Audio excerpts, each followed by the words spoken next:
Bem, a nossa mensagem hoje, ela vai dar continuidade à nossa série de 1 Coríntios. O título da nossa mensagem não é uma homenagem aos pedreiros da igreja, né?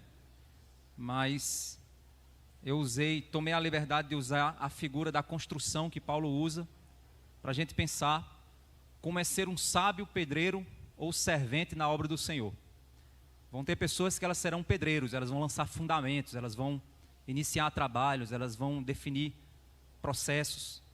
Mas tem pessoas que vão ser os serventes, que são aqueles que estão ali apoiando os pedreiros, concedendo todo o instrumental necessário para que aquela obra seja realizada. Da mesma forma vai ser na igreja. Você vai ter pessoas que são aquelas que lideram trabalhos, que estão à frente de processos, que estão construindo, avançando essa obra. E as demais pessoas da igreja são aqueles auxiliares que estão ali auxiliando para que essa obra possa avançar em várias frentes, em várias áreas. Você tem esses construtores e esses auxiliares que estão trabalhando juntos para o avanço das várias frentes missionárias, das várias frentes de avanço da obra do nosso Deus. Então é exatamente tomado dessa visão e dessa ilustração que eu quero exatamente refletir sobre como ser então um sábio pedreiro ou servente na obra do Senhor. Nós vimos então até aqui que, após apresentar um chamado, Paulo apresenta esse chamado, a prática, tanto na vida da igreja, como também um chamado na sua vida pessoal. Obras a serem realizadas por você, obras que vão glorificar a Deus, por meio do exercício da missão que Deus te chamou, te concedeu capacidade para fazer. O apóstolo Paulo utiliza 3 imagens para fazer isso. E a gente já viu essas imagens aqui. A primeira ilustração, o primeiro exemplo, a primeira imagem que ele usa, é a imagem daqueles que não podem comer alimento sólido, mas precisam beber leite, porque são imaturos. Então isso nos leva a pensar então, que nós devemos, para alcançar as verdades mais profundas da prática da nossa fé, nós precisamos amadurecer. E essa maturidade, ela vem pelo conhecimento aplicado. Conhecer sem viver não gera maturidade. Conhecimento com experimento gera amadurecimento. Essa é a primeira imagem que a gente vê o apóstolo Paulo apontando. Por isso que você vai ter crente que conhece tudo de Bíblia, já leu centenas de livros, mas continua sendo um menino. Ele não é capaz de ser considerado uma pessoa madura na fé. A segunda imagem que o apóstolo nos aponta, e nós já vimos aqui, é a forma como participamos da obra de Deus. Ele usa a imagem daqueles que plantam, daqueles que regam, daqueles que fazem a obra acontecer nas suas diversas etapas, e que no fim das contas, em todas essas etapas do processo, é Deus o grande responsável final por fazer crescer, florescer, avançar, tirando então do homem o orgulho ou a vaidade de ter feito algo por conta própria. E por fim, nós temos então a figura do edifício, do templo. É necessário a gente entender que Paulo não está se referindo a um prédio, ele está se referindo a um templo, pois os templos eram construídos para adoração, e vocês vão ver que isso vai ficar mais claro na medida que nós chegarmos no contexto.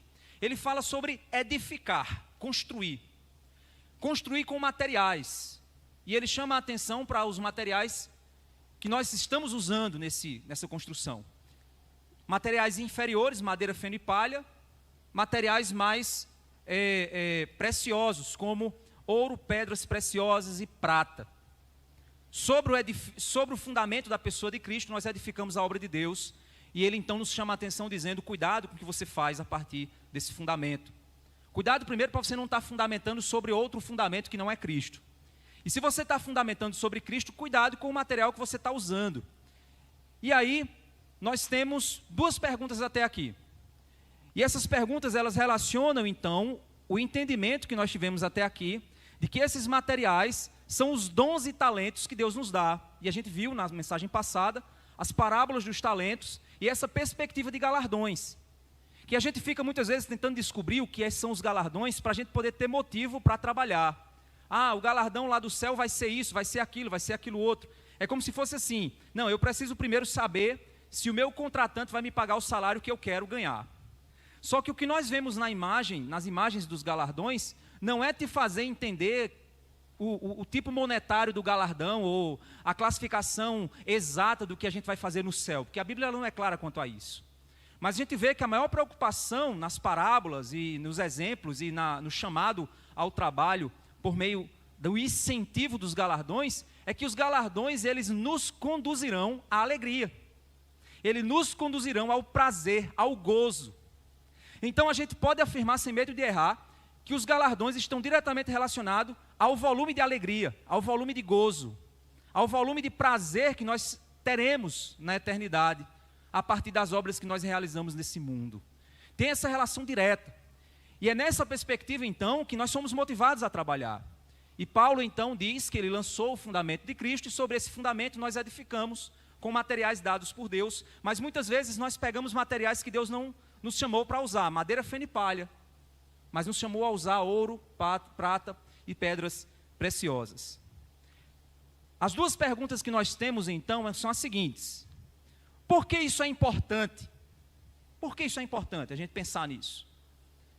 E como é que se constrói, então, esse templo com os materiais corretos? Porque parece muito abstrato. Você diz, não, eu vou construir, sim, mas vamos tentar entender um pouquinho mais o que seria isso. Primeira pergunta, por que isso é importante? Paulo, ele usou a ilustração da construção, mas ele usou a ilustração da construção de um templo. Não é um prédio em si, não é uma casa, é um templo. Por que a gente entende que é um templo? É um templo para adoração. Nós, Igreja Batista da Graça, estamos construindo um templo para adoração. Pastor, realmente a gente conseguiu aí uma oferta, graças a Deus, para comprar os ar-condicionados. O templo vai ser muito bonito, vai ser muito legal, muito confortável, né? E o pessoal que está se abanando aí não vai precisar mais se abanar. Que bênção, né? Então, estamos construindo um templo. Não é esse templo que Paulo está afirmando aqui. É óbvio que nós precisamos de um local para se reunir, é óbvio que nós precisamos de um conforto nesse local para que a gente possa desenvolver as nossas atividades, pelo menos de maneira saudável. É óbvio, isso não está errado de maneira alguma. Mas não é esse o templo que nós estamos construindo segundo a verdadeira perspectiva de Deus. Então a gente pode construir esse outro templo sem construir esse aqui? Não, porque esse aqui faz parte do outro templo. Vocês vão entender. Esse aqui faz parte, e o que a gente faz aqui, até a construção disso aqui, é subproduto desse outro templo, que somos nós. É nessa perspectiva. O alvo final não é construir uma igreja grande de mármore, mas a igreja, ela é uma ferramenta para construir o templo verdadeiro. Deixa eu repetir. O alvo final da Igreja Batista da Graça não é construir um templo de mármore, mas o templo e o que temos aqui nessa estrutura é uma das ferramentas para a construção do verdadeiro templo que fomos chamados para construir. Paulo usa a imagem do templo. E por que eu estou afirmando tão veementemente que a construção a que Paulo se refere é o templo? Porque a gente vai ver isso lá em 1 Coríntios capítulo 3. Vamos abrir nossas Bíblias em 1 Coríntios capítulo 3. Logo após o verso 15, que é quando Paulo termina a imagem a respeito da construção, logo na sequência ele afirma o seguinte, no 1 Coríntios capítulo 3, verso 16. Vocês não sabem que são santuários de Deus e que o Espírito de Deus habita em vocês? Ele está fazendo uma pergunta retórica aqui. A resposta dessa pergunta é: nós sabemos. A grande questão é que não é saber, teoricamente, mas é que o saber teórico, para pessoas maduras, produz prática. E então Paulo está perguntando: vocês não sabem, teoricamente, que vocês são o templo? E que o Espírito Santo, e ele completa dizendo, que o Espírito Santo habita em vocês? Vocês não sabem teoricamente disso? Sabemos, Paulo. Agora vivam isso. Amadureçam. Cresçam. Pratiquem. Porque se vocês sabem, por que não praticam? Pratiquem o que vocês sabem. E é por isso que ele está usando essa figura. É por isso que ele está combatendo o que combate na igreja de Coríntios. E o ponto aqui, então, é o seguinte. Primeiro, quando você vai para essa afirmação, que é uma afirmação categórica, existem afirmações na Bíblia que são afirmações categóricas. São aquelas afirmações que estão profundamente arraigadas com conceitos teológicos exatos e complexos. Nessas afirmações categóricas, você precisa sim fazer uso de ferramentas exegéticas, ferramentas de interpretação lá do grego, para você perceber, porque tem afirmações que no seu contexto elas são muito fáceis de você compreender, mas tem afirmações que elas são categóricas, está contida nela uma verdade muito mais profunda do que o que aquela frase somente quer dizer. Primeiro, Paulo está usando uma estrutura no grego que aponta para a coletividade. Ele está dizendo, vocês são. E quando ele usa essas ferramentas gregas para fazer essa afirmação, nós perdemos de vista no português, porque na cultura atual, que nós somos individualistas, quando eu digo que vocês são membros da igreja, automaticamente você se posiciona como indivíduo. A coisa mais natural dessa geração nossa é essa. Eu sou membro da igreja. Não. Todas as figuras corporativas das Escrituras que se referem ao povo de Deus não apontam características individuais do povo, a não ser por responsabilização. Deixa eu explicar.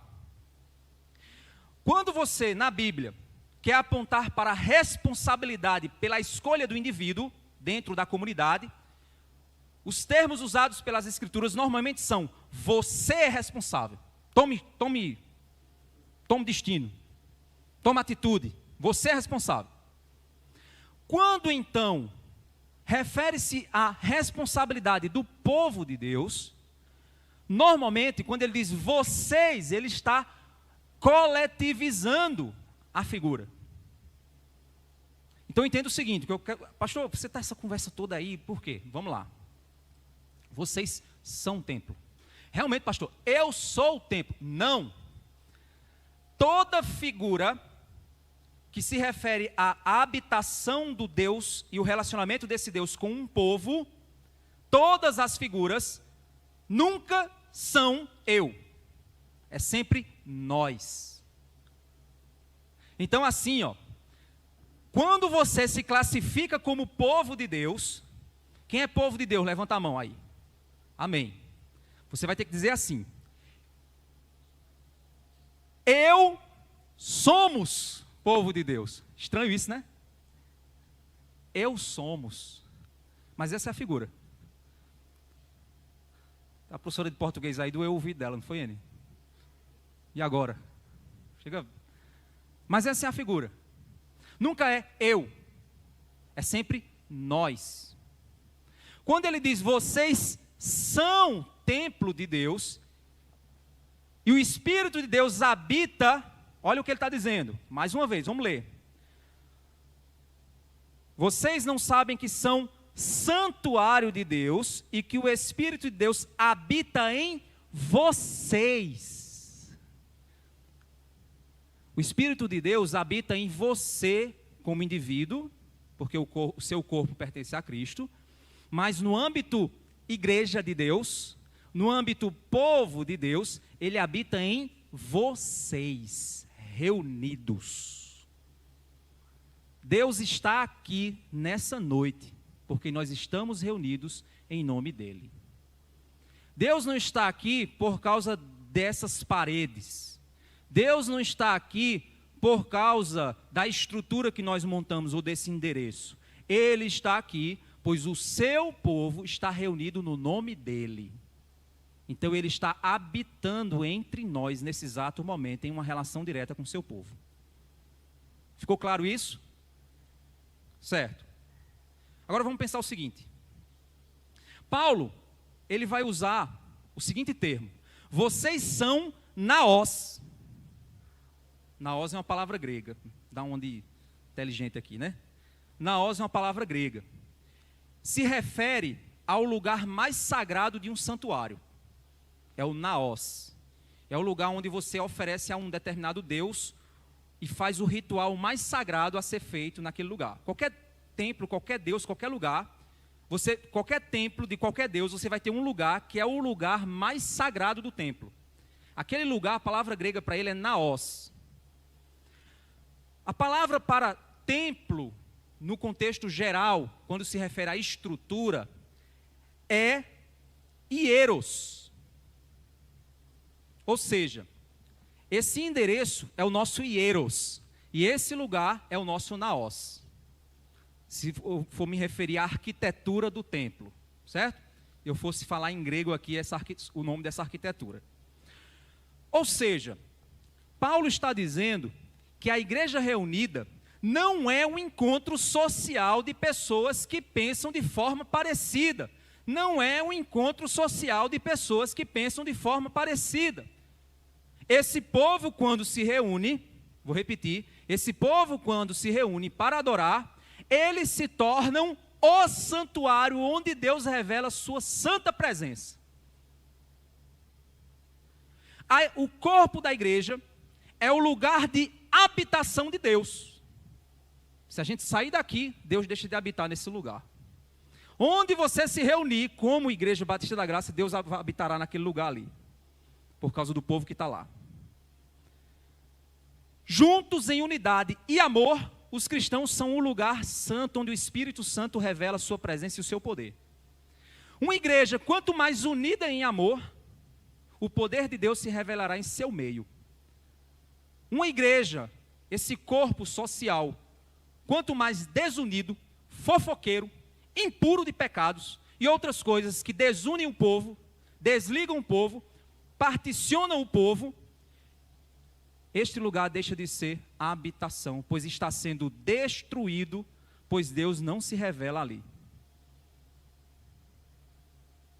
Então eu posso ter o maior templo da cidade de Campina Grande, com 3.500 membros lá dentro, fazendo as músicas mais lindas e fantásticas, tendo as transmissões mais maravilhosas do mundo, tendo os pregadores mais homileticamente perfeitos e palavras difíceis, mas eu não tenho a presença de Deus naquele lugar.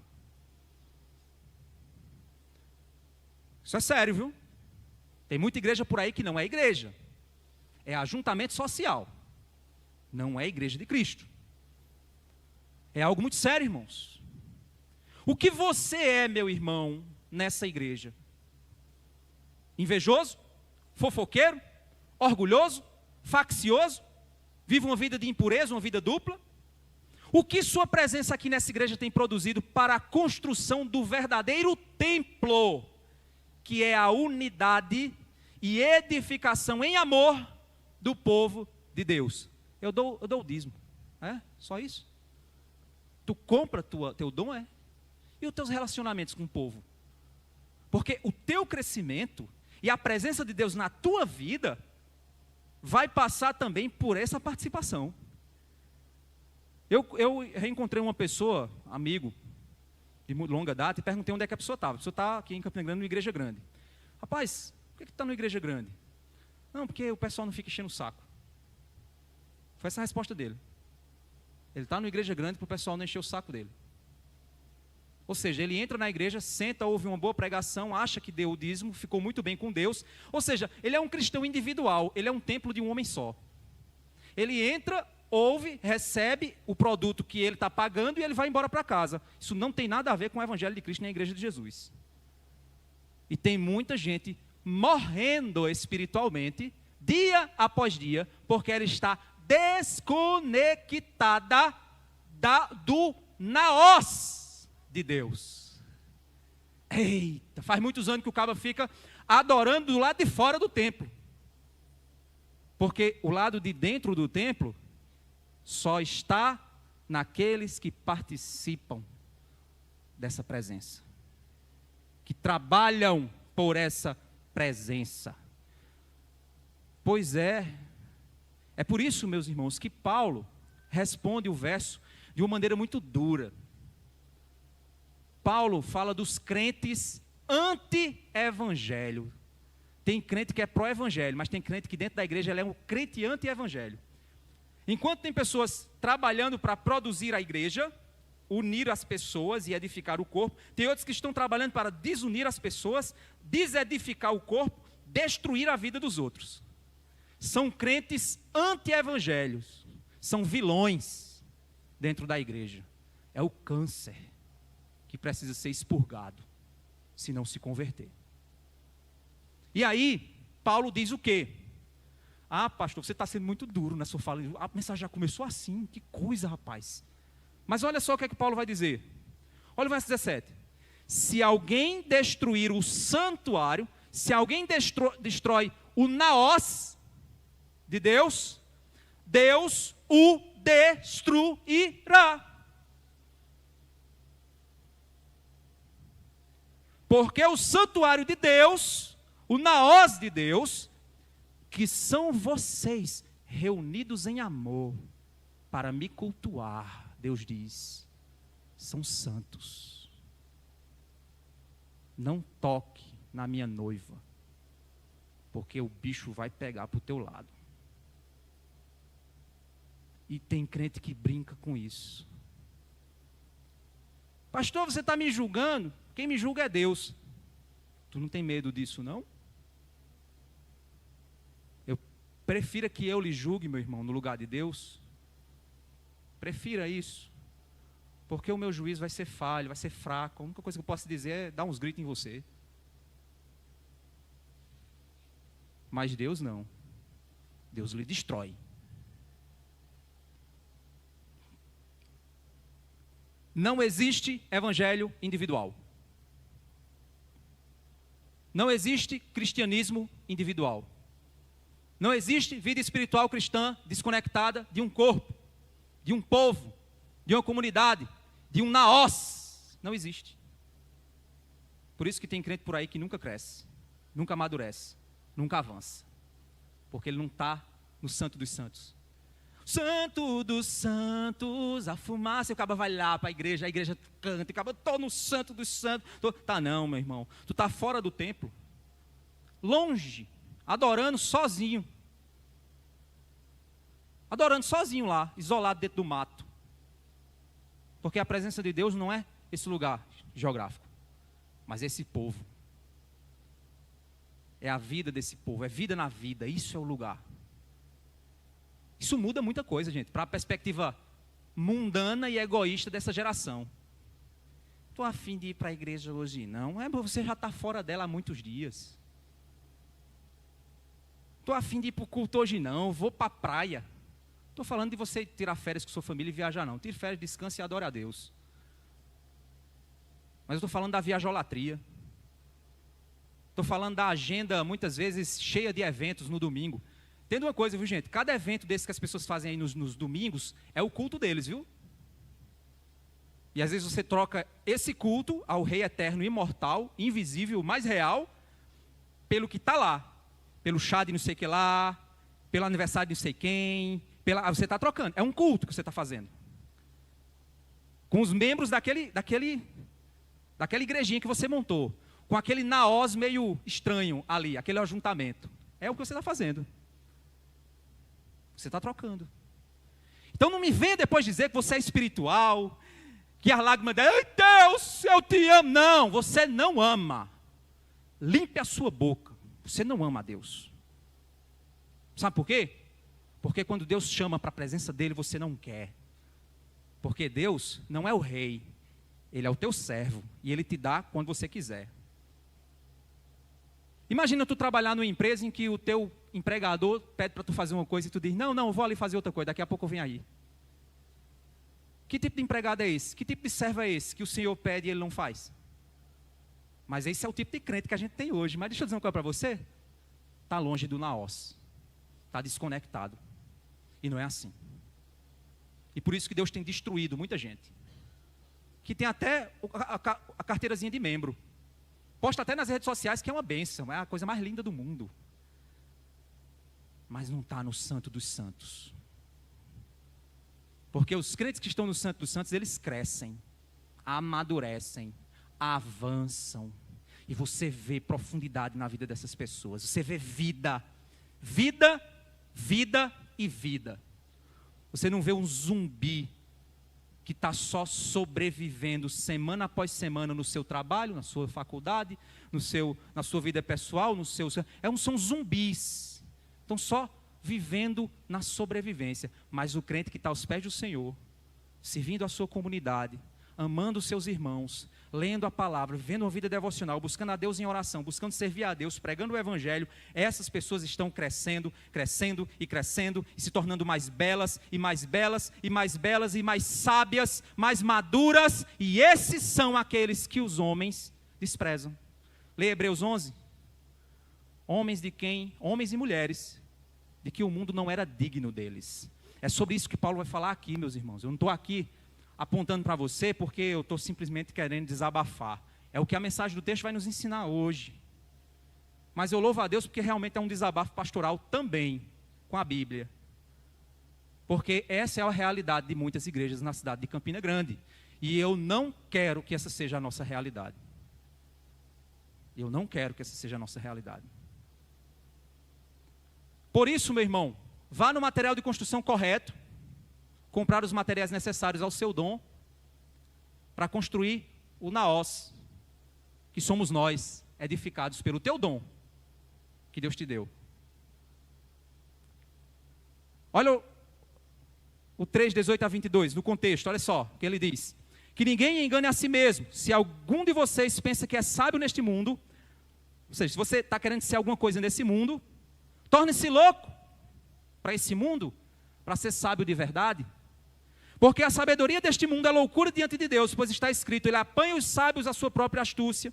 E também o Senhor conhece os pensamentos dos sábios e sabe que são pensamentos vãos. Portanto, ninguém se glorie nos homens, porque tudo é de vocês. Seja Paulo, seja Apolo, seja Cefas, seja o mundo, seja a vida, seja a morte, seja as coisas do presente, seja as futuras. Tudo é de vocês. Vocês são de Cristo e Cristo é de Deus. Então, tudo serve a nós. O naós de Deus. Sabe por que você tem sabe por que teu chefe paga o teu salário? Sabe por quê? Porque Deus te deu esse emprego, primeiro, para você glorificar Ele com o dom que você recebeu. Segundo, para você sustentar a sua família. Terceiro, porque daí também vai vir a provisão para a casa do Senhor. Sabia disso? Não aceito, pastor. Tudo é meu, para mim, porque por meio de mim, para mim, são todas as coisas. A mim eternamente a glória para sempre, amém. Não é assim que muita gente tem o texto? Porque para mim, por meio de mim, são todas as coisas. É isso que acontece para muita gente. E por isso que a igreja é para você, por meio de você, porque a igreja faz as coisas para você, para te servir, porque você é o centro. Então eu dou só um pedaço da minha agenda, da minha vida, do meu tempo, para tudo aquilo que Deus me chamar para fazer, ou na igreja, ou no meu trabalho, ou onde for que Deus me chamar. Então, meu irmão, tudo é nosso, para a glória de Deus, para a construção do templo santo do Senhor. Mas ok, pastor, eu fui no material de construção celestial correto. Sou um pedreiro, um servente, mas comprei. Como é que deve ser a atitude do meu coração ao usar esses materiais? Vamos lá. Como é que se constrói este templo com os materiais corretos? Capítulo 4, verso 1 a 5, olha só. Assim, pois, consequência, importa que todos nos considerem como ministros de Cristo e encarregados dos mistérios de Deus. O que é que Paulo está dizendo? Olha, diante do cenário de Paulo, Apolo, Cefas, vocês que estão trabalhando, todos os ministros, professores, apóstolos, tudo aquilo que Deus levantou para que a igreja funcione, é diante dessa perspectiva que nós, ministros, aqueles que estão responsáveis por lançar o fundamento, os apóstolos lançaram o fundamento que é Cristo, os pastores fazem o ensino da doutrina apostólica, e os dons assim vão se distribuindo, presbíteros, diáconos, membros, líderes de ministérios, intérpretes, assim por aí vai. Mas Paulo agora, ele se volta para a sua própria figura, e ele diz assim: nós, então, como ministros de Cristo, é importante que sejamos fiéis, encarregados, despenseiros, aqueles que administram a despensa dos mistérios de Deus, ou seja, do evangelho que foi, lembra aquilo que eu falei para vocês, que essa ideia de mistério não é mistério, não é essa coisa, mas a ideia do mistério é algo que era misterioso no Antigo Testamento e foi revelado no Novo por meio de Jesus. Isso é o mistério. Então, isso aqui é um eufemismo para evangelho. Toda vez que Paulo usa a palavra mistério de Deus, é um eufemismo para evangelho de Cristo. Certo? Guarda isso no teu coração, nunca esqueça disso. Se alguém disser assim, esse pastor te ensinou alguma coisa, cita pelo menos isso. Estou feliz demais.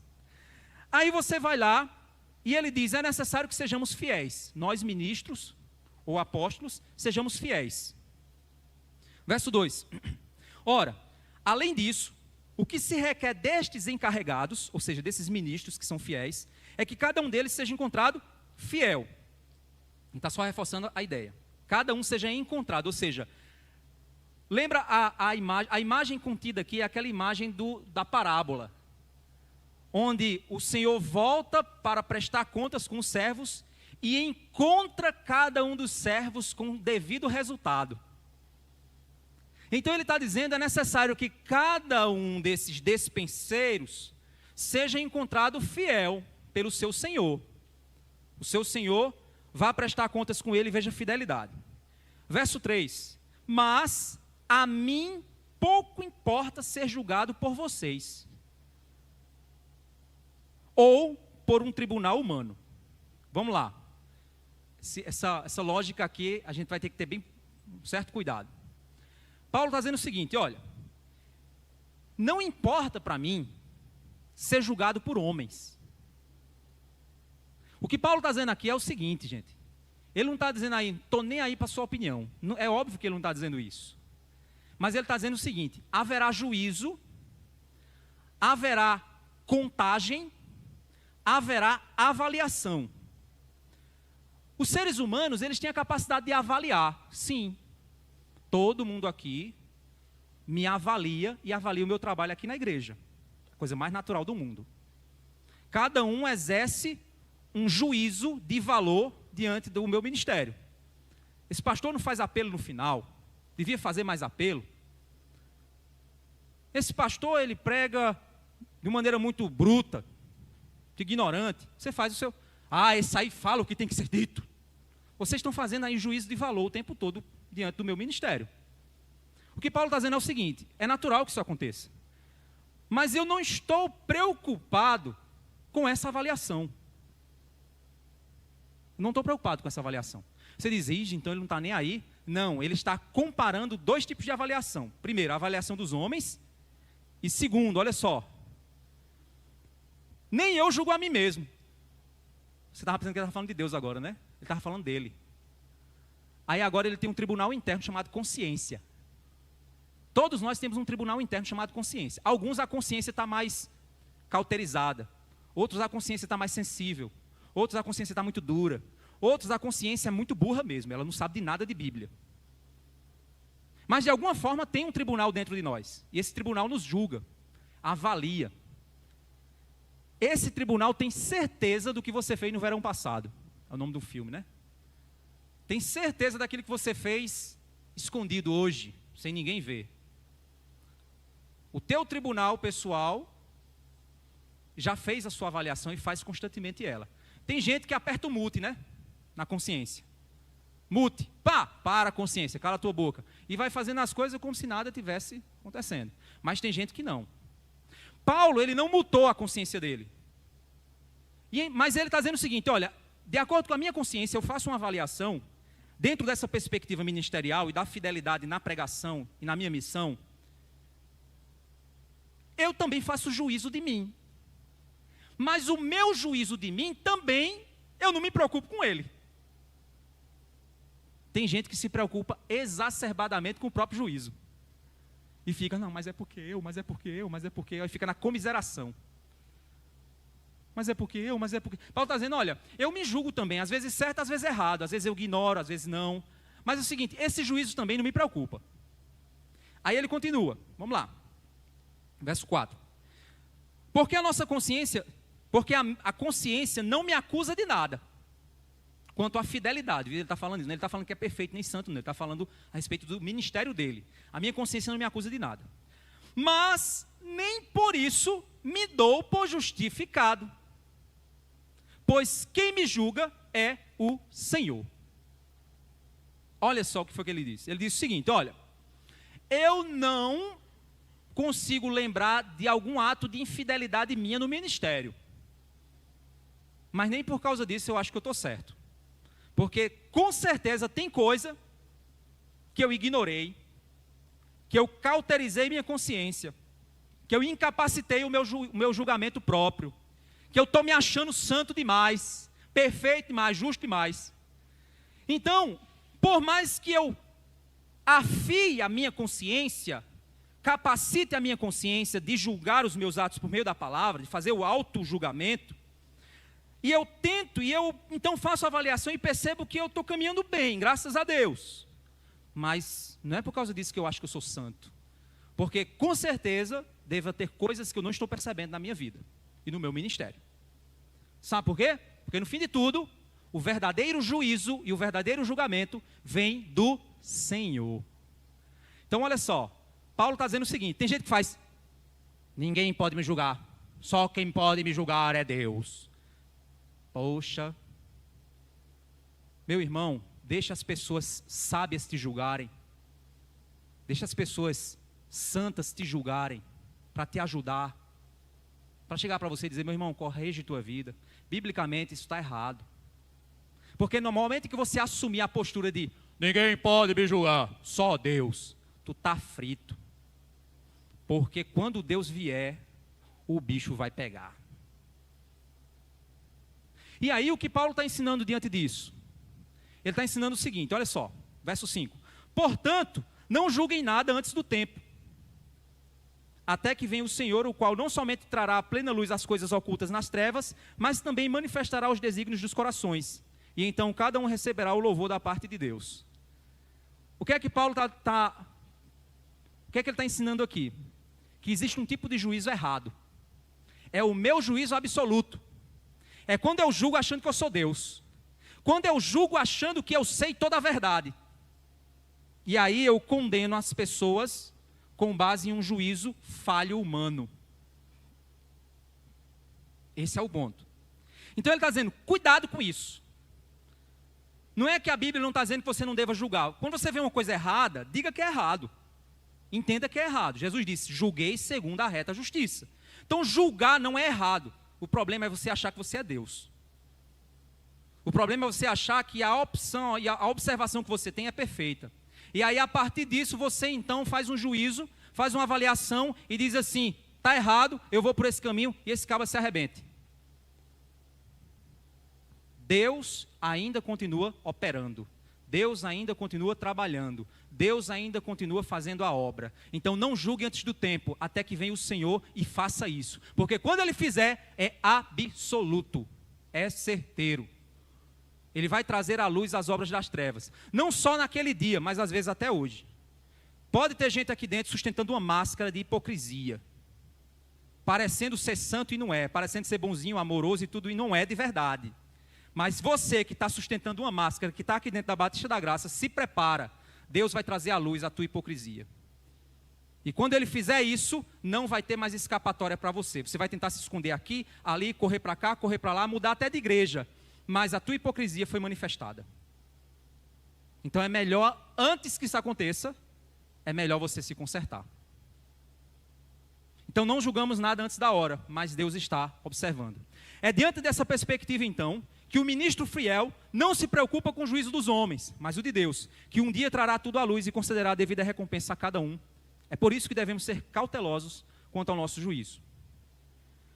A partir desse ponto então, você agora entendeu a questão do julgamento, do juízo, do tribunal, que a gente precisa ter cuidado. Devemos julgar, devemos, mas cuidado para não achar que é Deus. Deus está trabalhando, ok, Deus tem um juízo perfeito, aquele que trabalha para Deus tem que ter uma consciência, tem que fazer autoavaliação, mas mesmo que ele não veja nenhum tipo de defeito, mas ele deve continuar entendendo que Deus é muito maior do que a sua percepção, então eu tenho que ser cauteloso no meu ministério, E cada um deve ser cauteloso no que faz para Deus. Esse é um ponto. Agora, verso 6. Meus irmãos, apliquei estas coisas figuradamente a mim mesmo e a Apolo, por causa de vocês, para que, por nosso exemplo, vocês aprendam isto. Não ultrapassem o que está escrito, para que ninguém se encha de orgulho a favor de um em prejuízo de outro. Paulo está dizendo o seguinte: gente, olha, eu usei o nome de Apolo e o meu como ilustração. É isso que ele está querendo dizer aqui, viu, gente? Certo? Ele está dizendo o seguinte: olha, eu estava falando eu e Silas. Então, assim, eu e Silas estamos aqui ensinando a igreja, tal, aos casais e tal e tal. Então, assim, eu e Silas e tal. Aí, no final, ele diz: ó, gente, estou usando eu e Silas como exemplo, viu, gente? Assim, só como linguagem figurada. Não estou falando da gente mesmo, não. É isso que Paulo está dizendo. Eu estou usando a figura de Apolo e de Paulo apenas de modo figurado, para ensinar a vocês. Mas o meu objetivo é ensinar para vocês o seguinte: não ultrapassem o que está escrito. Não vão além, nem aquém do que a Bíblia ensina, para que você não se encha de orgulho. Porque não seguir as Escrituras traz orgulho, e orgulho derruba a pessoa. Eu achar que sei demais da Bíblia e acrescentar na Bíblia o que ela não tem, me torna orgulhoso e me faz cair. Esvaziar da Bíblia para viver uma vida mundana, porque tem gente que é assim. Não, na realidade, sexo antes do casamento era pecado naquela época, mas hoje a gente tem um estrutura, ou seja, eu estou esvaziando da Bíblia o seu significado. Não, na realidade, submissão feminina no casamento, na realidade não é bem assim como Paulo dizia. Eu estou esvaziando o significado do texto. Estou aí em adultério, missionário aí, gente que dá aula em igreja, fazendo coisas terríveis, sabe muito de Bíblia, mas não sabe nada de vida cristã. O orgulho cegou. Mas do outro lado, tem uma figura que você talvez, mas e aquele que esvazia o texto bíblico de significado para justificar uma vida pecaminosa? Como assim esse também é orgulhoso? Vocês vão ver que é. Nos dois casos é orgulho. É insubmissão à verdade de Deus. Olha só. No verso 6, Paulo se coloca como exemplo da aplicação da fidelidade de alguém que é um ministro que recebe de Deus e por isso não se orgulha como se fosse de si mesmo em comparação a outro. Paulo falou anteriormente em 1 Coríntios 3, 6 a 7, que ele plantou, Apolo regou, mas é Deus quem concede crescimento. E por isso o valor está em Deus que faz crescer, e não em quem plantou e em quem regou. No verso 8 do capítulo 3, ele diz que nem o que planta nem o que rega estão separados, mas unidos no mesmo Senhor, e receberão os seus galardões de acordo com o seu trabalho, e não com sua comparação. A gente viu isso semana passada. Isso é revisar a mensagem lá. Quando a gente vai ler em 1 Coríntios 3, do 6 ao 9, que é essa parte que a gente está, é na sequência que Paulo vai mostrar que ele lançou um fundamento, outros edificam, foi o que a gente leu, né? Sobre esse fundamento, outro em sua posição. Não é assim que Deus trabalha. Deus não está comparando eu a você ou você a mim, não. Ele está comparando eu a mim mesmo e você a você mesmo. É assim que Deus está fazendo. O chamado que Ele me deu, Ele está comparando com o resultado do chamado que Ele me deu. O chamado que Ele deu a você, Ele está comparando com o resultado do chamado que Ele deu a você. Se você está escondendo o seu talento, os seus dons, aquilo que Ele te deu, para você usar para o reino dEle, aí Ele vai te julgar. Não com base em mim, não com base no vizinho, mas com base naquilo que Ele te deu. Com base na tua responsabilidade. Ou seja, não existe maiores e menores, mas chamados às suas respectivas missões. Nesse aspecto, não devemos julgar antes do tempo, ou viver vidas de comparações e julgamentos humanos, mas de consciência limpa para com Deus, não se achando justificado pela própria opinião, mas sabendo que Deus tem um juízo acerca dos motivos de uma maneira muito mais profunda. Se eu quero servir a Deus com todo o coração, não serei preguiçoso, mas também não serei ansioso, mas Ele me dará dons e condições para que eu possa servi-lo, e por isso eu devo obedecer e assim viver, sabendo que Deus é quem efetua em nós, tanto querer como efetuar. No fim, Deus me julgará segundo essas intenções e capacitações que Ele me deu, que Ele me chamou, e Ele me dará o prêmio das obras que eu realizei nele e para Ele. É nesse contexto que a gente chega no verso 7. Olha o verso 7. Pois, quem é que faz com que você se sobressaia? E o que é que você tem que não tenha recebido? E se o recebeu, por que se gloria como se não tivesse recebido? Gente, Paulo faz umas perguntas retóricas aqui, que a gente pode responder para entender. Primeira pergunta. Pois quem é que faz com que você sobressaia? Vamos lá. Quem colocou você na posição de liderança dessa igreja, de ensino, de serviço, ou de qualquer outra posição que você, membro da Batista da Graça, executa aqui? Quem pôs você nessa posição? Se Deus que te chamou e que te concedeu o lugar e o dom, então não foi algo vindo de você, mas Deus quem te fez sobressair aonde você está. Ele não se refere a pessoas que se acham e acreditam que deveriam ser líderes ou mestres, porque são vaidosos e arrogantes. Exatamente esse é o problema. É gente que se acha muito além. Ele se refere a pessoas que Deus chamou e Deus já colocou em posições de sobressair no serviço cristão. Gente que está dando resultado. O ponto aqui é, quem te colocou onde você está? Foi Deus? Então derrube sua vaidade e orgulho, como se você tivesse chegado onde você está por esforço próprio. Essa é a primeira pergunta. Quem fez você chegar onde você está? Segunda pergunta. E o que é que você tem que não tenha recebido? Tudo que você tem, tudo que você é, não é de si mesmo. Você recebeu tudo que você tem, tudo que você é, você recebeu de Deus. Você podia ter nascido no Iraque, mas nasceu aqui. Deus escolheu mandar a tua alma para cá. Você não é autoexistente. Sua vida, onde nasceu, onde mora, oportunidades para estudo, trabalho, experiências e tudo que você fez ou faz, veio de Deus e não de você. Então, meu amigo, fure a bolinha da vaidade, fure a bolinha do orgulho, como se isso fosse seu, unicamente seu, pelo seu esforço. E tem gente que até diz assim, põe lá a sua vaidade, né, e pinta de palavras santas.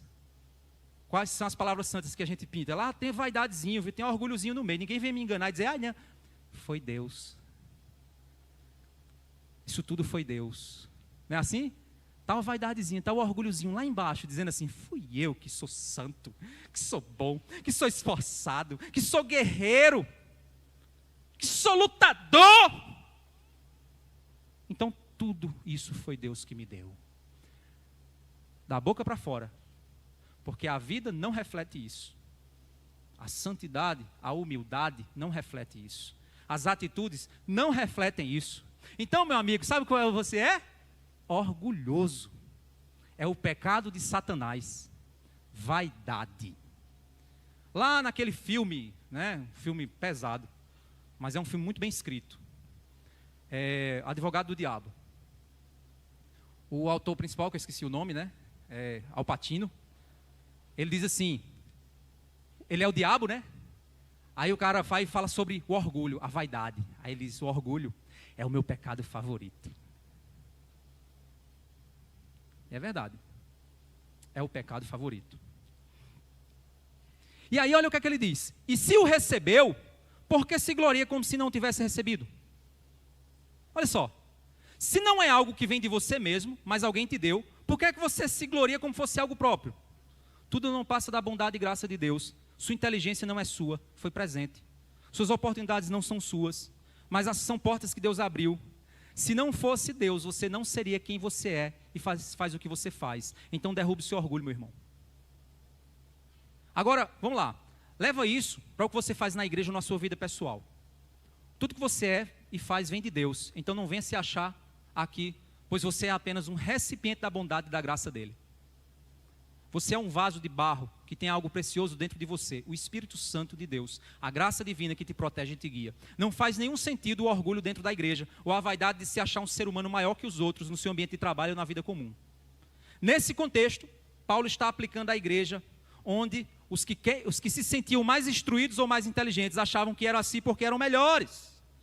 Mas só tinham o que tinham porque Deus havia dado a eles e aberto a oportunidade de servir. Mas eles pegavam a oportunidade que Deus dava e se engrandeciam a partir dela, de maneira falsificada. Eles poluíam o seu coração com o pecado da vaidade e perdiam o galardão eterno. Não passava de algo que pertence a Deus e não a você. Outro ponto que a gente deve considerar é quando Paulo afirma: não ultrapasse o que está escrito, para que ninguém se encha de orgulho a favor de um em prejuízo de outro. Isso não diz respeito apenas aos teólogos orgulhosos que vê coisas onde não existe só para se achar superior aos outros, mas também diz respeito àqueles em Coríntios que por vaidade pessoal, por busca por prazeres mundanos, por busca por vaidades humanas, eles ignoravam o sentido e deturpavam, acrescentando ou tirando ideias para não viverem uma vida santa diante de Deus. É aquela velha ideia que tem hoje nas igrejas que dizem, e quando não dizem, pensam. Quando a gente fala sobre santidade e diz como é que tem que ser um namoro de crente, Eli já falou aqui nos jovens, eu tenho certeza, põe minha mão no fogo, que tem jovem que quando Eli falou como é que tem que ser um namoro de crente, eles disseram assim: isso tem nada a ver, isso é legalismo. As pessoas fazem isso por quê? Porque elas desprezam a necessidade de se separar do mundo, de viver uma cultura anti-mundo, viver longe de uma cultura pervertida, de costumes mundanos, que não deveriam estar no povo de Deus. Aí você diz: pastor, você está exagerando, não tem nada a ver, não estou vendo isso no texto. Vamos ver o contexto. Depois que Paulo fala de orgulho, depois que Paulo dá a pancada nos mestres, Paulo vai dar nos mestres que acrescentam por orgulho, Paulo vai dar pancada em pessoas que retiram por vaidade. Tem gente que acrescenta na Bíblia por orgulho, e tem gente que retira por vaidade. Olha só, capítulo 5, a sequência do texto que a gente está estudando aqui. Capítulo 5, verso 1. Ouve-se por aí que entre vocês existe imoralidade, e imoralidade tal como não existe nem mesmo entre os gentios, isto é, que alguém se atreva a possuir a mulher do seu próprio pai. É pecado danado na igreja, né? O caba se prostituindo com a madrasta. Olha o pecado da igreja qual era. O pecado do homem era prostituição com a madrasta, mas o pecado da igreja, olha qual era. Verso 2: e vocês andam cheios de orgulho, quando deveriam ter lamentado e tirado do meio de vocês quem faz uma coisa dessas.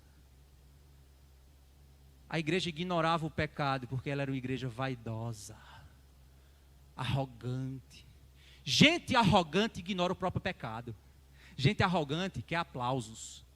Gente arrogante quer que as pessoas digam que o pecado dela está tudo bem. Gente arrogante, gente vaidosa, gente que se acha, quer ser aplaudida até no seu erro. E aí, se a igreja for a igreja de babão, é só elogio, porque você é top. Ai, na tua dor, estamos com você. E o caba se arrebentando no pecado, errado. Não se preocupe, estamos juntos somos mais fortes, vamos em Cristo. Mas estão ignorando que essa pessoa está numa atitude de pecado, dureza de coração, iniquidade, longe de Deus e esperando aplausos para os seus próprios pecados.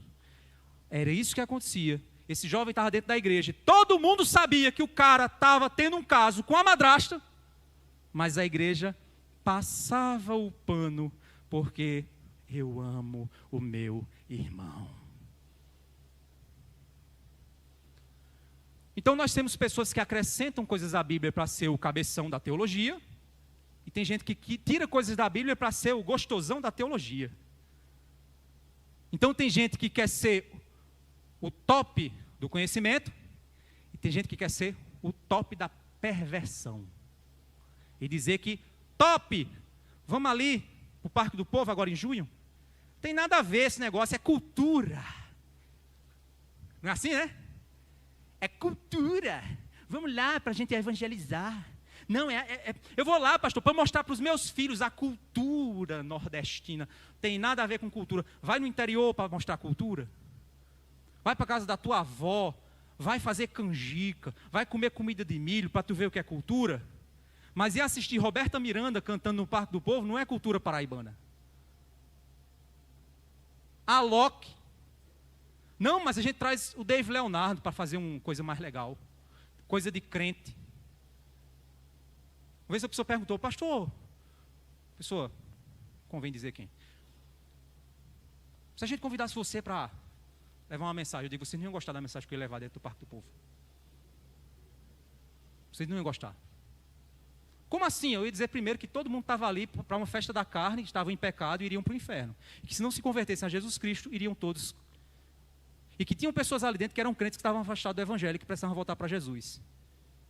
Salvai-vos desta geração perversa. Era isso que Pedro disse na sua primeira pregação. Vocês não vão gostar de eu falar isso. Mas aí traz o cara do banquinho, que senta no banquinho, e diz, você é o centro do Evangelho. Ai, Jesus vai pegar na tua mão. Porque tem gente que tem um relacionamento terapêutico com Deus. O cara está em pecado, está errado, mas, meu Deus, no seu viver existe um vazio. Essa música o cara não quer.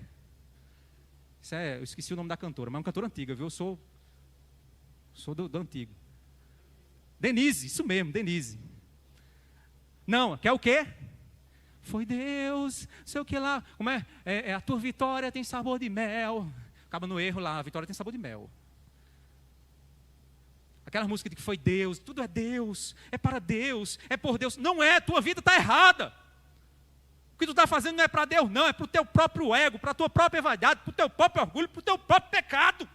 E tu quer que Deus bata palma. E se a igreja não bater, está errado também. Vou mudar de igreja. Vou para a igreja que bate palma. Para o meu pecado. Terceiro casamento, quarto casamento, quinto casamento. Vida errada, vida desmantelada. E a igreja lá, não, meu irmão, é o maior dízimo da igreja. Está errado isso.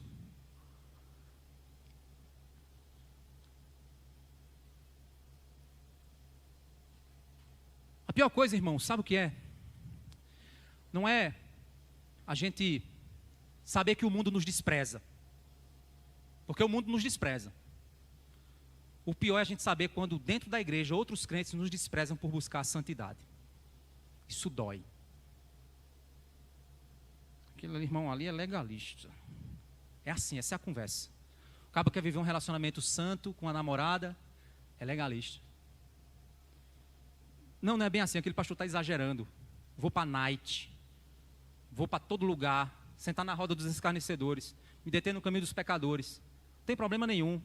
Eu tenho que estar lá mesmo, faz parte. Não, você não tem que estar lá. Exatamente o que o Salmo diz, não esteja lá. Não, mas isso é exagero, pastor. Como é que eu não vou ganhar as almas para Cristo? Diga, quantas pessoas dessas você trouxe de lá? Nenhuma. Então não vem com essa conversa. Você vai porque você quer ir mesmo. Você vai porque é prazer seu. Você vai porque você não quer abrir mão por causa de Cristo. Você vai porque você é mundano. Paulo, ele vai ironizar. E aí Paulo se arreta aqui nessa parte do texto. Eu imagino que ele estava arretado, como bom paraibano que Paulo era. Aí no verso 8 ele diz assim, ó: vocês já estão fartos? Já são ricos? Chegaram a reinar sem nós? Sim, quem dera vocês fossem reis, para que também nós viéssemos a reinar com vocês. Ele está dizendo assim, então quer dizer que vocês já estão top. A igreja de vocês já é o top das galáxias da igreja cristã. O reino de Deus já está dentro dessa igreja, totalmente estabelecido. A vida que vocês estão vivendo é errada, troncha, cheia de orgulho, vaidade, divisão, fofoca, grupinho, pecado. Quer dizer que vocês não tem problema não, a igreja já está top. Está top, né? Está top? Tá. Então vocês já estão fartos, já estão ricos, já são rei. Jesus voltou e eu não sabia. Já estão reinando, o céu já chegou. Caramba, sabia disso não. Aí ele diz, por quê? Verso 9, olha só. Porque me parece que Deus pôs a nós, os apóstolos, em último lugar, como se fôssemos condenados à morte. Porque nos tornamos espetáculo para o mundo, tanto para os anjos como para os seres humanos. Nós somos loucos por causa de Cristo, vocês são sábios em Cristo. Nós somos fracos, vocês são fortes. Vocês são honrados, nós somos desprezados. Até a presente hora, sofremos fome, sede, nudez, somos esbofeteados, não temos morada certa, nos afadigamos trabalhando com as nossas próprias mãos. Quando somos insultados, bendizemos. Quando somos perseguidos, suportamos. Quando somos caluniados, procuramos conciliação. Até agora, temos chegado a ser considerado lixo do mundo, escória de todos. Olha só o que Paulo está dizendo. Paulo está dizendo o seguinte, o evangelho para vocês está muito bom, né? Mas para a gente está uma negação, porque é só pancada, é só perseguição. Só que a igreja estava tão preocupada em não ser perseguida, que ela estava sucumbindo à cultura. Por exemplo, quando eu falo de tatuagem aqui na igreja, não, mas eu vou pesquisar um texto, você sabia que você está se adequando ao mundo? Você está se adequando à cultura. Se Jesus disser assim, seja contracultural, não marque seu corpo, por causa das nações vizinhas. Não faça isso. Tem nada a ver, pastor, isso tem nada a ver, isso tem nada a ver. Você tá achando um motivo para ser igual. Mas se Deus te pedir para você vir num dia nublado para a igreja, você não vem. Não há um mínimo, não há uma mínima atitude para o reino que me tire do conforto. Aí Paulo está dizendo, vocês estão vivendo um evangelho muito confortável. Vocês estão vivendo um evangelho muito top. Enquanto nós apóstolos, parece que a gente foi escolhido para levar pancada. Porque pelo que a gente entende, a obra de Deus ainda continua apanhando. A verdadeira obra de Deus ainda continua apanhando. Steve Lawson, que é um pregador reformado, ele disse certa vez, o problema dos profetas de hoje é que ninguém quer matá-los. Os profetas do Antigo Testamento, o povo lambia uma rapadura para matar eles. Hoje o povo chama nos seus congressos e até no show do Alok. Chama lá para pregar no Parque do Povo. Porque se for para chamar o profeta de Deus mesmo, ele não vai falar o que o povo quer ouvir. E tem muito pastor que até se diz reformado, dentro de Campina Grande, que se diz reformado, que a mensagem é só terapêutica. Mas Deus vai, Deus é bom, Ele vai te abençoar, Ele vai te dar, Deus é amor, é amor, é amor. Você nunca vê o caba dando uma pancada. É só climazinho top, porque ele não quer arrumar problema nem briga para ele. Ele não quer queimar o filme dele, ele não quer ser mal visto pela sociedade.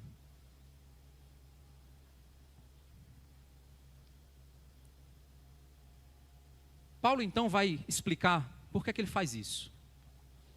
Olha o verso 14. Não escreva estas coisas para que vocês fiquem envergonhados. Pelo contrário, para demonstrá-los como meus filhos amados. Ele diz, eu não estou falando isso para vocês, para que vocês vivam uma vida de vergonha no mundo. Não é isso. Mas eu estou chamando a atenção de vocês para a verdade, do Evangelho. Porque, verso 15, porque ainda que vocês tivessem milhares de instrutores em Cristo, não teria muitos pais, pois eu gerei vocês em Cristo pelo Evangelho. Paulo está dizendo o que aqui? Paulo está dizendo assim, olha, vocês podem ter muitos professores hoje, muitos pastores pregando, mas eu gerei vocês do meu sangue, do meu sofrimento, da minha dor. Eu plantei essa igreja, Paulo está dizendo. Então, a minha intenção aqui não é derrubá-los, é edificá-los, é fazê-los crescer. Paulo está lembrando a eles, gente, olhem o quanto eu me entreguei para servir a vocês. Então, a repreensão dura que eu estou dando, eu estou meio arretado aqui, sabe por quê? Porque eu amo vocês como um pai. Se arreta na hora que o filho está errado. É isso que Paulo está dizendo. Verso 17, ele diz, verso 16, portanto eu peço a vocês que sejam meus imitadores. Por esta causa eu enviei até vocês Timóteo, que é meu filho amado e fiel no Senhor, o qual fará com que vocês se lembrem dos meus caminhos em Cristo Jesus, como por toda parte ensino em cada igreja. Ele vai enviar Timóteo para Timóteo relembrá-los, aconselhá-los. Verso 18, alguns de vocês se encheram de orgulho, como se eu não fosse mais visitá-los. Ou seja, vocês redefiniram a doutrina, como se eu nunca mais fosse aí, dar uma olhadinha como é que está vocês. Aí ele diz, mas em breve, se o Senhor quiser, irei visitá-los, e então conhecerei, não a palavra, mas o poder desses orgulhosos. Eu quero ver como são poderosos esses tais superapóstolos, e esse povo super santo. Eu quero ver quem eles são. Verso 20, porque o reino de Deus consiste não em palavra, mas em poder. O que vocês preferem? Que eu vá até aí com chicote, ou com amor e espírito de mansidão? Isso que eu estava dizendo, ele estava arretado aqui, né? Até falando em amor, ele fala no chicote. Ele diz assim, eu tenho que ir aí com um chicote porque vocês não se emendaram, ou eu tenho que chegar aí com palavras de amor? Então, olha, eu estou primeiro escrevendo uma carta, para puxar a orelha de vocês, para revelar o pecado de vocês. Depois eu vou mandar Timóteo para relembrar. Em terceiro lugar vou eu. Se até lá vocês não se emendar, se prepara para o chicote. Porque eu vou repreendê-los fortemente diante dos seus pecados. E é nesse contexto que ele diz, porque houve-se entre vós, e aí ele cita o caso do pecado que eu citei aqui para vocês. E para a gente fechar, o que nós entendemos é, o ministro deve ser um modelo fiel, ensinando todos a viverem com vistas ao juízo de Deus, que trará luz e revelará corações. Por isso, devemos combater o orgulho humano e seguir o correto ensino, mesmo que seguir esse ensino resulte em desprezo e perseguições nesse mundo. Mesmo que o mundo diga assim, mulher, vá arrumar um emprego, porque hoje a mulher tem que ser empoderex. E a mulher diz, não, mas eu queria ser mãe, esposa, eu queria cuidar da minha casa. Não, mas você tem que ser Empoderex. Se você não for Empoderex, sua família vai botar pressão, todo mundo vai botar pressão, vai ser terrível. Então, você vai ser humilhada. Não, mas eu quero seguir o meu propósito, o meu chamado, a minha visão, o que Deus me chamou para fazer. Eu quero seguir isso. Não, mulher, você vai ser... Eu quero seguir. O mundo pode falar o que for de mim. O mundo pode me criticar, pode criticar essa igreja, pode criticar o meu marido. Mas eu vou seguir aquilo que Deus me chamou para fazer. Assim como os maridos, provedores do lar, líderes de sua casa. Para de ser covarde, para de ser omisso. Assuma postura, seja homem. Faça o seu papel. Ah, mas o mundo vai me chamar de machista. Problema do mundo. Ah, mas o mundo vai... Problema do mundo. Siga o seu chamado. Siga a sua vocação. Faça aquilo que Deus te chamou para fazer. É como eu. Prega a palavra. Ah, mas isso vai incomodar. Ah, mas isso eu vou ser cancelado nas mídias sociais. Ah, mas vão deixar de me convidar para os congressos. Ah, mas essa mensagem vai ser dura. Não tem problema. Vou continuar pregando. Não é o que o texto está dizendo? Vamos falar. Vamos dizer. Vamos pregar. Vamos viver. Porque o caminho do evangelho vai nos conduzir a perseguições. E cada dia vai ficar mais difícil. Cada dia vai ficar pior. E por que parece que a coisa está ficando boa demais? As igrejas estão se lotando de gente ímpia. Porque o evangelho está fácil demais. A santidade é só ser igual ao mundo, só ter Jesus no coração. Mas não tem mais roupa, não tem mais postura, não tem mais estilo de vida. Os crentes hoje são iguais ao mundo. Você olha para o caba, tá, o caba parece um gibi. Cabelo de doido, cheio de brinco na orelha. A calça não dá nem para ele respirar. Mas ele é o crente. Só que ele está igual ao mundo. Ele se veste como o mundo. Ele fala como o mundo. Ele vive como o mundo. Ele trabalha como o mundo. Ele é do mundo. Ah, pastor, mas é porque se eu me vestir diferente, se eu falar diferente, vão me criticar na escola. Vão me expulsar na faculdade. Eu vou perder espaço. Ah, é? Teu reino é daqui? É esse o reino que você quer? E aí Paulo está dizendo, seja fiel. Não acrescente as escrituras. Não tire das escrituras. Seja fiel. Edifique sobre o fundamento de Cristo. Pois Cristo trará as suas obras para serem julgadas. E o que você fez com os dons e talentos que Deus te deu?